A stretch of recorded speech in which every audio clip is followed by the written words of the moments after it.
cinta. Therefore, before we begin, I would like to take a few minutes to introduce our honorable speaker so that we can get to know him better. Okay, Professor Dr. Zabidi Azhar Mohd Hussin received his medical degree from the University of Newcastle in 1985, and he continued his postgraduate studies in child health from Glasgow University and graduated in 1991 and became a member of the Royal College of Physicians UK. In 1996, he was awarded the Fellowship of the Royal College of Physicians UK and in Fellowship of the Royal College of Paediatric and Child Health of UK. From 1999 to 2005, he was appointed as the Dean of the School of Medical Sciences, University Science Malaysia. And he was then appointed as the Vice Chancellor of Perdana University in May 2017 and appointed as the Pro Vice Chancellor of International Medical University until now. Throughout his career, he has been actively involved in research related to child health, especially pediatric neurology. He has published in various international journals in the areas of pediatric neurology, ethics, and also medical education. And he has also been actively involved in various professional committees, local and internationally, such as a member of the expert panel of the European Research Ethics Council since 2017. Without further ado, I would like to invite Prof. Zabidi Azhar to deliver his speech. And participant, please help me to give your full attention to Prof. Zabidi. Prof, the session is yours. You can share your slide and also on your, okay, you can start the presentation. Thank you very much for the kind introduction. I spent 25 years in USM and it's deja vu. So remember USM very, very fondly. Yeah. And I didn't say that I retired from USM in 2016. Yeah. And took up various responsibilities after that. Okay. So thank you very much for the introduction. Let me share my slide now.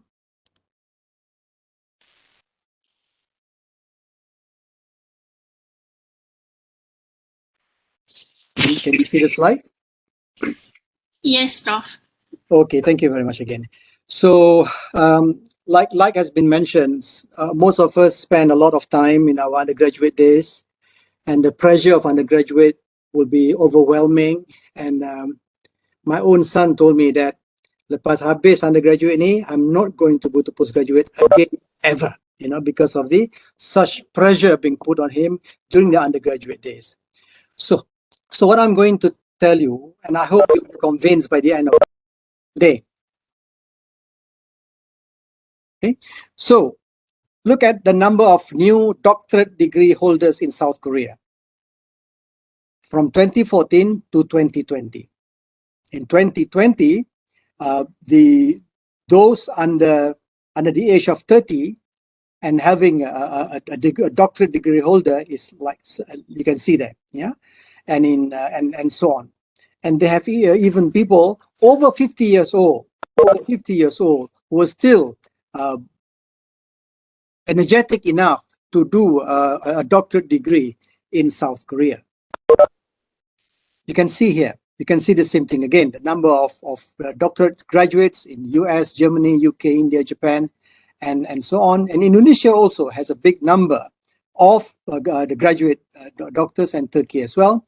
But remember, South Korea was poorer than Malaya and has at about half of Malaysia's GDP per capita when our country achieved independence in 1957. So at that time, 1957, South Korea was very, very poor at that time. All right. See, you can see here. But it was the investment in PhD that make them excel, that make them amongst the leaders in innovations and invention. All right. So here, look at here again.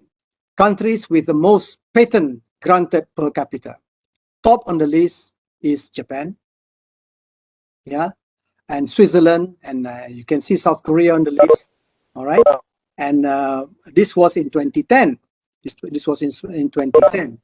In 2017, again, South Korea overtook Japan, and you can see the list here: South Korea, Luxembourg, Switzerland, Japan, Sweden, Finland, Netherlands, Germany, US, Denmark, and Singapore appears on the list of the countries which have the most patent rank in the world. Okay, so there we are. So the reason for this will be explained later. And you can see again the same thing where the major patent applications in 2009 versus 2019, 2009 in blue, and 2019, even China overtook US in terms of patent application. China, US, Japan, Germany, Korea, and all that. Okay, now, is that a surprise? It's not a surprise, because in 2016, US has this number of doctoral degree conferred. Yeah, and in 2016 they have that, and you can see that the number of people with doctorate degrees in China, Japan, and Korea are not, in terms of per capita, they are lower. US has a lower per capita, per population, but you can see that those who are contributing to the inventions and innovations are those in these countries listed, as you can see there. What about Malaysia? This is old data. This is data on number of medical specialists in Malaysia. All right, the number of medical specialists in Malaysia, hospitals. This was old data in 2011. You can see the numbers there. 3,000. All right, and Singapore has 6,000 medical specialists per 6 million population. Malaysia currently, at best, we have 8,000 medical specialists for a 33 million population, right? So the figures speak for themselves. So and most of these specialists are doing, 40% of these specialists are doing science and technology, engineering and mathematics, what we call STEM, and 58% of them are doctorates in health. Again, the same figures are there in France and in Canada, right? Okay. I didn't know this, that there is a Hungarian-born scientist working in the US who tried her best to promote the idea of mRNA. She's called Katalin Kariko. I hope I pronounced the name correctly. She's Hungarian, but she went to the US. She went to the US and she suffered a lot, basically, trying to promote her idea about making mRNA vaccine, as we know now, Pfizer. And then that idea was taken up, and now, as you all know, the Pfizer vaccine is it's well accepted in the world, and the combination of a company called BioNTech, the owner, the chief medical officer of that company, is there are two Turkish couple, Sahin and another partner. All right, and these are the leaders in messenger RNA vaccine, and they're working in Germany. And you know, Germany was one of the countries listed on the list of patents. All right, so this is acceptable in the world now, but it was created by someone who left the country, born in Hungary, and traveled to the USA for that. So now I'm going to go through the ratio of first degree holders to PhD holders in various countries. I'm picking up specifically Thailand, Singapore, Malaysia, Japan, and New Zealand. Thailand, they have 2.14 million BSc holders. This figure was in 2016. Altogether, 2.14 million bachelor holders. And they have 60,000 PhD at that time in 2016.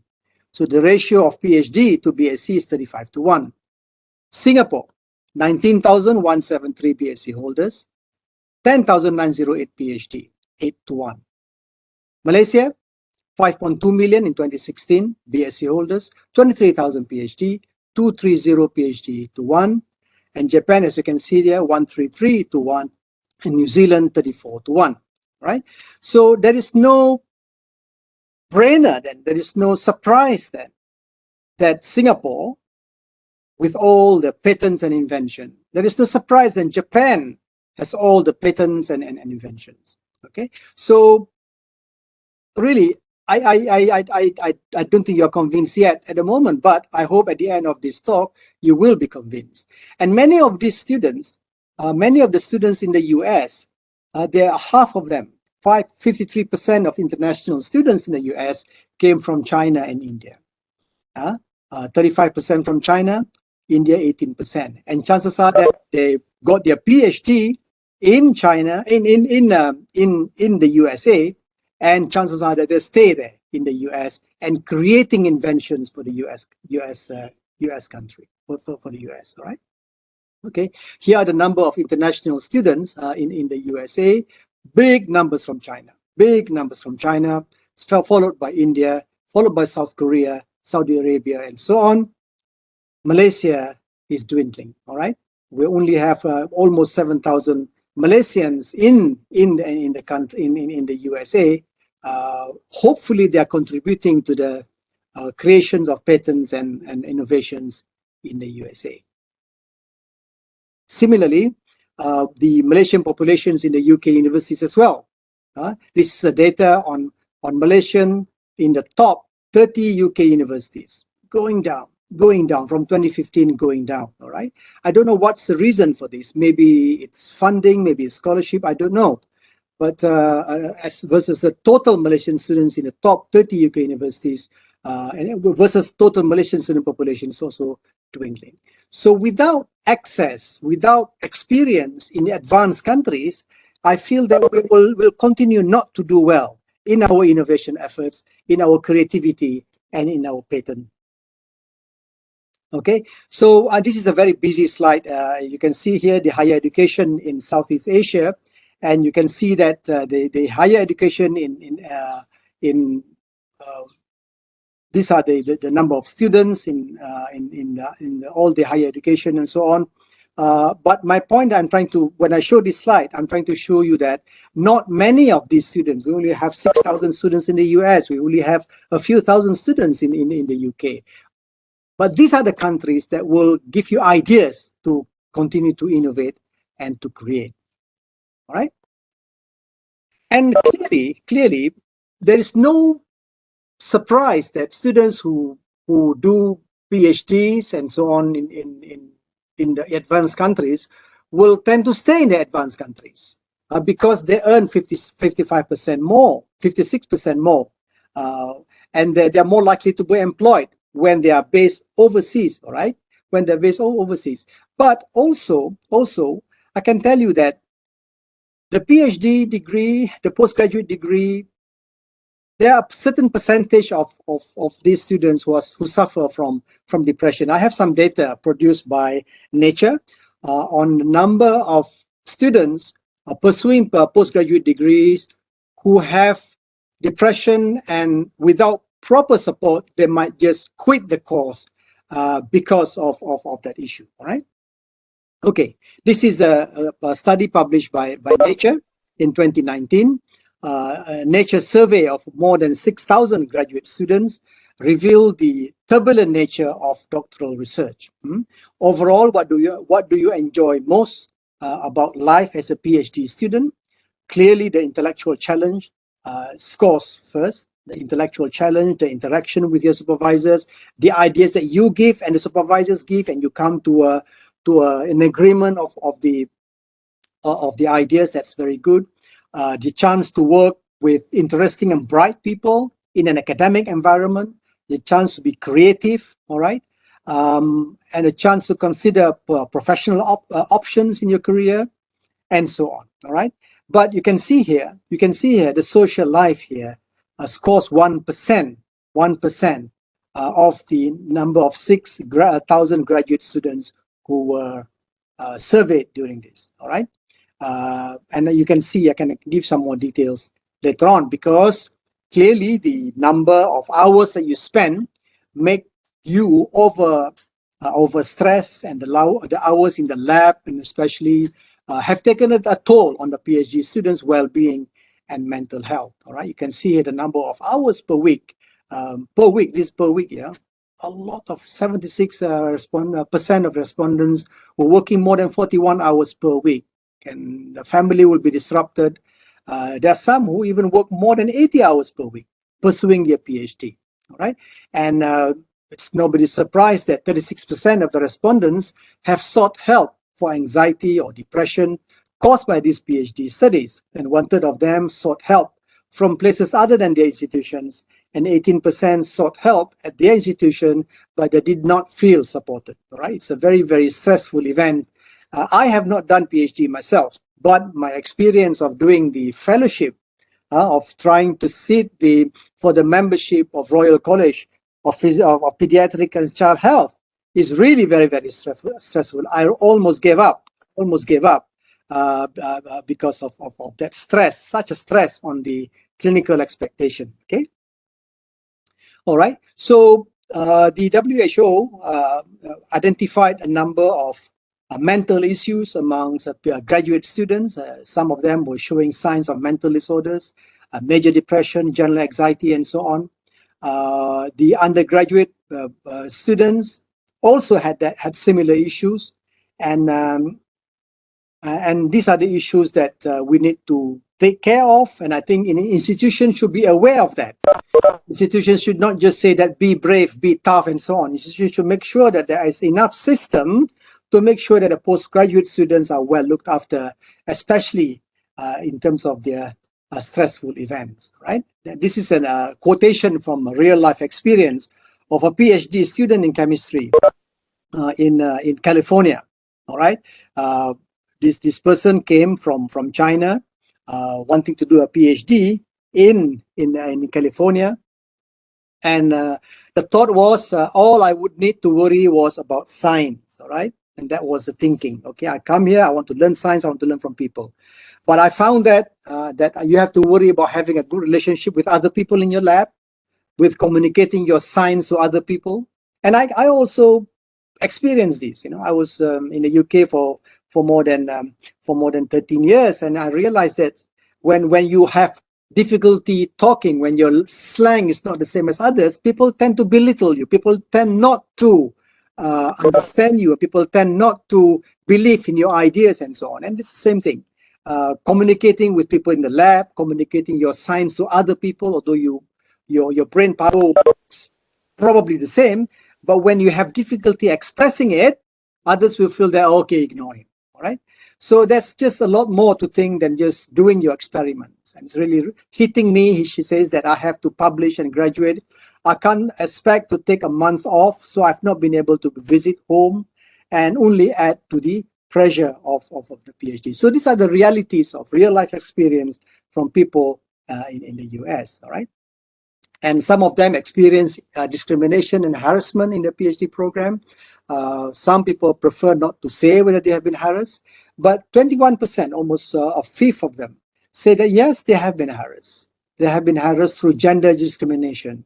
They have been harassed through racial discrimination, age discrimination, sexual discrimination, religious discrimination, disability discrimination, and so on. All right. Okay. So they, of course, many of them work in academia, in the industries and in medical circle and so on. But when they work in academia, the hope was not only they are publishing and they read their own publication, but working in academia means they will have to transfer the academic knowledge to inventions and innovations and patents. This is the idea. Why academics working in institutions, all right, should not just only be teaching and be doing research and be publishing, but they should transfer that research, translate that research to the industries, medical industries, electronic industries, and so on, so that you can have patents, you can have innovations and so on, and that will make a difference to the world. All right, and amongst the doctoral, the engineering has a fairly popular amongst and you need to go into engineering natural science and so on, so that you will create, like I say, innovations in the future. So in conclusion then, if we want to aim to be a developed country, if Malaysia, Indonesia, Philippines and so on, aim to be a developed country where we develop and create and give patents and innovations, we need to create knowledge rather than copying knowledge or buying knowledge. Of course, there are challenges in doing PhD, but with enough support and facilitation, I'm sure you will be successful in your PhD. I don't know whether I've convinced you, but I hope I have. Thank you very much for listening to me. Thank you. Thank you. Back to you, moderator. Thank you, Professor Zabidi, for addressing this important and interesting, very interesting and important topics. Yeah, as a Deputy Dean for Postgraduate Study, actually this issue is close to my heart, and so honestly, sometimes we never realize about this issue, especially depression, yeah, among our postgraduate students. All right, ladies and gentlemen, now we come to Q&A session. I'm sure after listening to the presentation by our speaker, you would like to ask some question. Yeah, you can either ask a question directly. Maybe you can unmute your mic, and you can ask question directly, or you can post your question in our chat box. Okay. Any question? Any question to our speaker? Okay, Prof, maybe I will start with mine first. Okay, yeah, I have one question from my side. Prof, postgraduate students are among those affected by this current COVID-19 situation, yeah, as we know, because many projects, especially those involving fieldwork, participants were unable to be carried out because of MCO. So in your opinion, and maybe based on your experience, how to maintain our momentum, yeah, spirit, patience, yeah, while dealing with this difficult situation, because whether we like it or not, this problem causes stress in our most of our students, and some of them decided to quit from their study. So maybe Prof can give opinion. Yeah. From my experience, there are a number of ways we can overcome this. As you know, the Ministry of Higher Education has given a specific exception, for PhD students or master students who need to go to the lab and need to maintain the animals in the lab and need to feed the animals and so on. The Ministry of Higher Education has given exception to those. So you can go to the lab and spend minimum time in the lab with all the necessary standard operating procedures, feed the animals and so on, and then you go back home. So that side of things on animal research and so on, that's been taken care of. It's given, the permission is given. But I think we need to be creative here. We need to find a way of how to still engage with the participants in your study without going to their place. And I think it is a no-brainer. Everybody has a handphone, all right? So maybe you can engage them through that. You need to go to industrial site. And in IMU, we have created something. We have created, together with the industry partners and IMU, we created a virtual environment, with a virtual monitoring, virtual involvement of a person like me doing PhD, and I can have access to the industry partner by the industry partner showing me virtually the facilities and so on that is present on the site.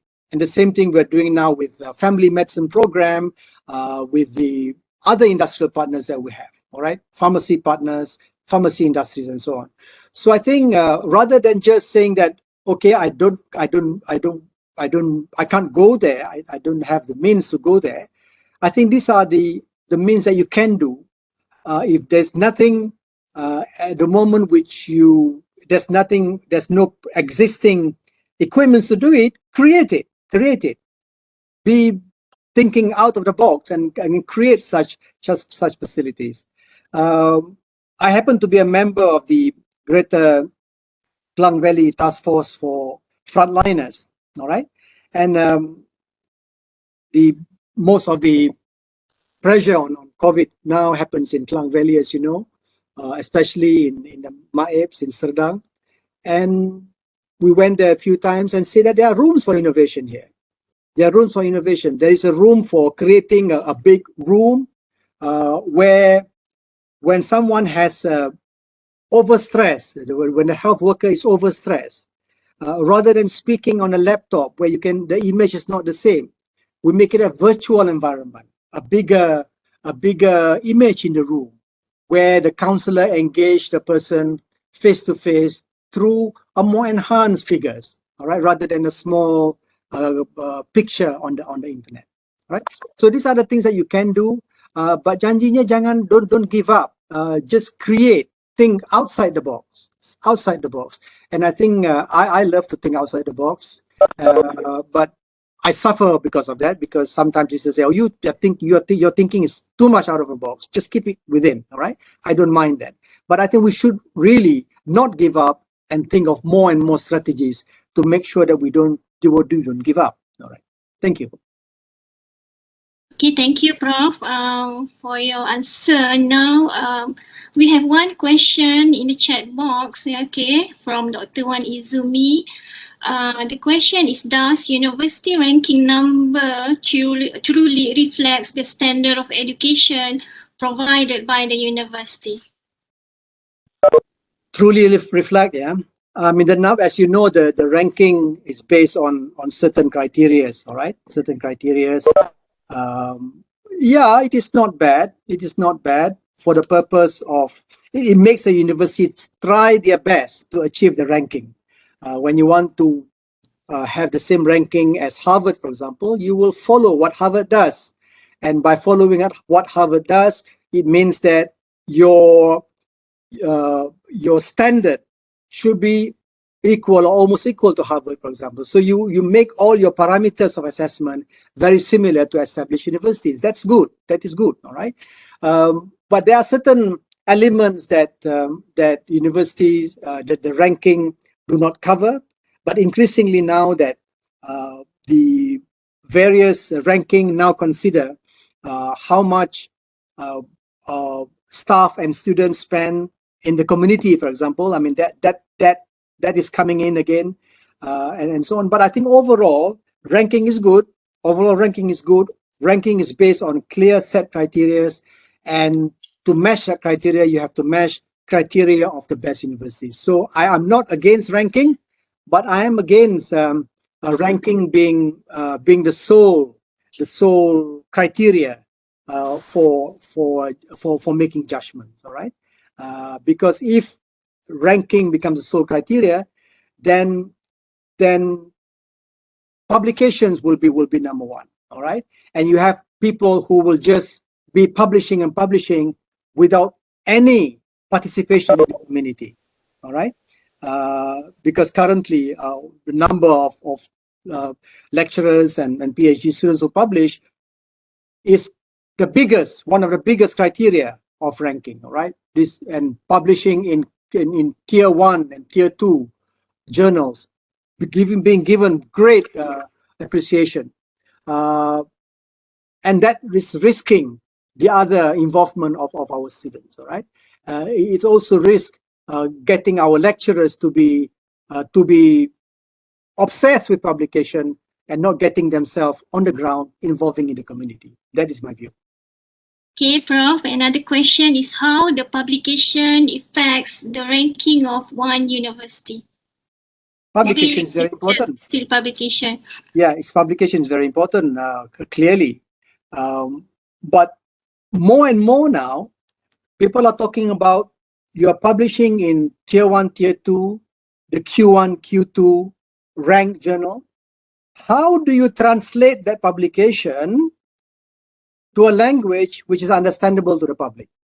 That is getting increasing attention now, because if the public don't understand what you publish, and you are not able to translate your publication language, into an understandable language to the people, short amongst your scientist friends, and it makes no difference to the public. And often, I'm being very silly here. Often, publications are read by the writer repeatedly, and the writer will be feeling so overwhelmed and so full of self-appraisal of his own publication. But if that publication makes no difference to the public, I think that is a matter of that is something that we should challenge. All right, should challenge. The publication should matter to the public and should lead to innovations which will benefit the public. Okay. Okay, thank you, Prof. I have one last question, maybe. Okay, we have one more question in the chat box. Does our publication during PhD affects our job employment? Publication during PhD affect your job and employment? Yeah. Is it quality of postgraduate based on the publication? Yeah. I mean, I do interviews all the time to attract people to be my academic staff in IMU. Yeah, we look at publications. You say how many papers have you published, and which tier, which queue generally you're buying. Okay, we look into that. All right, but in addition, we also say that apart from publishing, what else have you done? What else have you done? All right. So if publication is really very big, but when you explore on what else have you done, have you taken time to be a mentor to your undergraduates during a time of PhD? Have you taken your time to be involved in the community and still publishing? We tend not to appoint people with that. All right. We tend to appoint people with balance between publication and community involvement. We look for that. We look for that criteria. All right. Unless a person is just so publication, so research centric, and he doesn't want to leave the room with. Okay, we can have benefit from that kind of people, but we do not want that kind of character to dominate the place. Although it will bring the institution to glory with the publication.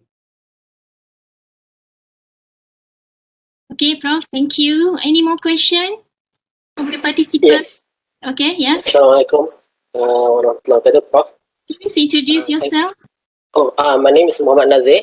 I'm a doctorate candidate at PPSK, University of Malaysia, Kota Bangkalan. My question to you, you've been talking about translating research into practice and to engage the stakeholder. Can you share like 3 most important skills for a postgraduate, 3 most important skills in your opinion to allow that translation to happen so that postgraduates can use their 3-year time to engage or develop those skills so that they can translate the research into practice? Thank you. Yes. So basically, you want me to give you some guidance on how to translate research into practice. Okay. Of course, there are many forms of research. Some people are just doing basic research, fundamental research, looking at cells and cells migration and all that. So that's one category. Some people are doing research which are animal research that then translate into research on human beings and so on. So there are different categories of research, and I think we cannot equate all the different researchers into a single container. You see, so for those who are doing basic science, molecular work research, continue doing it. You need to understand more and more about the God's glory on how God create the cells and molecules. Go on with it. But spare some time outside that research. Maybe spend half a day, a week, just to engage with other people, and maybe give a talk on what you found to the public, to your colleagues and so on. Right. So by doing that, then you are forced to translate the fundamentals of all this cell work into commonly understandable language to the people. So don't just be bogged down by the science. Try your best to translate that into a language understandable to others, to the lay public. So that would be one method that I think could be useful. All right. Others who are doing human research, human trials, and so on, will have to spare some time, basically going out of your lab, to be with the people. And I think that is a tip that I can give. Although you are so busy with the experimentation in the lab, but make it a protected time, 1-2 hours in a week, to just go out and do things for other people. We have this in IMU where even the basic scientists in the lab basically take out their time and be with the students, undergraduate students, take out their time and be with the community around IMU and be involved, right? So force yourself to do it. It's not easy, but with forcing yourself to do it, I'm sure after a while you will get used to it. Yeah. Thank you, Prof. Very inspiring answer. Any more question from the audience, from the participants? Any more question? We still have time. Maybe last question.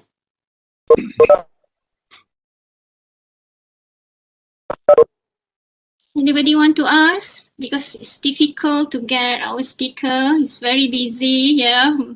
Good afternoon. Okay. Okay. Introduce Good afternoon. Yeah, my name is Devantiran Desivanan. I'm from University of Malaya. Okay. I have a very what we call a question that always wondering many of us, especially those who are actually pursuing postgrad studies. So the main question is, if I enroll in any master courses or any PhD courses, what is my career? Like something that once they completed their degree and straight into the masters or PhD would be an easy way so that they can obtain master and PhD in a straight way. But as we see, the industry is now looking for someone is experienced in the work instead of having a master or PhD. So the question always reminding me is, do a master or PhD is needed for the industry, current industry that is in towards for IR, something like 4.0 IR, or is it necessary? It is necessary for only for academicians, those who are really interested in research and those who are interested in lecturing, like that. So, what is your opinion? That's all. Yeah, I'm giving the example of South Korea for a reason, right? You can see the progress made by South Korea and Malaysia. Again, 1957. You saw the slide. Okay, and everybody was asking, why is it that Malaysia was then leading South Korea, and then we just stopped, and South Korea overtook us, and all that we create now is what you saw on the slide again. Egg boiler and all that again. So despite the fact that we were once leading South Korea, okay, so I think it's a matter of the governance lah. I'm not anti-government as such, but I think this issue must come from the top. All right, this issue of PhD students and giving a chance for them to create and innovate has to be supported by the authorities. I'm frustrated here in where I am now, because when I said to the authorities that we need to go into medical engineering, that's where the future is. People who do medicine must have some exposure, or engineering must be introduced into medicine. IR must be introduced into medicine. Programming must be introduced into medicine. Okay, But the answer I get is there will be no job. The answer I get is, oh, there's no job for such things. We keep buying. So I think this is a very disappointing answer, because it will not give our PhD graduates a chance to innovate. The best thing I can give a tip to you is finish your PhD and do a postdoc overseas. Do a postdoc, even 3 months, 2 months overseas. All right. And who is going to sponsor this? Find sponsors. I sit in the European Research Agency from 2014. I know that there are many projects there funded by the European agency. Many of them, because I sit in the panel there. Many of them need participation from Asia, but there are only 3 Asia countries involved: India, Australia, and Singapore. Okay, so despite the fact that the European authorities are giving big grants to support, but these 3 countries are the only ones who are responding to that grants, So maybe after you finish doing whatever you do, master's, PhD, find opportunities for you to do a postdoc, a short postdoc overseas. Chances are that you may be employed there, because Malaysia has intelligent brains. All right, and after you finish there, come back. So look for European funding. There's so many European fundings. There's so many American fundings. As long as you don't say to yourself that, okay, dah habis dah PhD, okay, now I'm going to work as a lecturer. Push yourself beyond that. Then we'll become innovators. Then we'll become creators of knowledge. Okay. Thank you, Prof. Thank you for the good explanation, actually. Yeah. Prof, actually in Malaysia we have many students undergraduate students want to further study, but sometimes it's not encouraging in terms of the allowance, and further study to postgrad is actually, sorry to say, last option after tak dapat kerja, for example. So how to improve the situation compared to Western country, or maybe Korea and Japan? How to improve the situation, Prof? Because sometimes it's difficult for us to convince our undergraduate student to further study. Yeah, I don't have the right answer to this. I think the entire issue is the issue of political willingness, the political will. How much do you have the political will to make sure that your people advances to cross the barriers of technology? Okay, we do have Ministry of Science and Technology. We do have ministries of innovation and so on. Grants are given and so on, but I think I'm being brave to the extent that my head may be chopped off here. I think the political willingness should be there.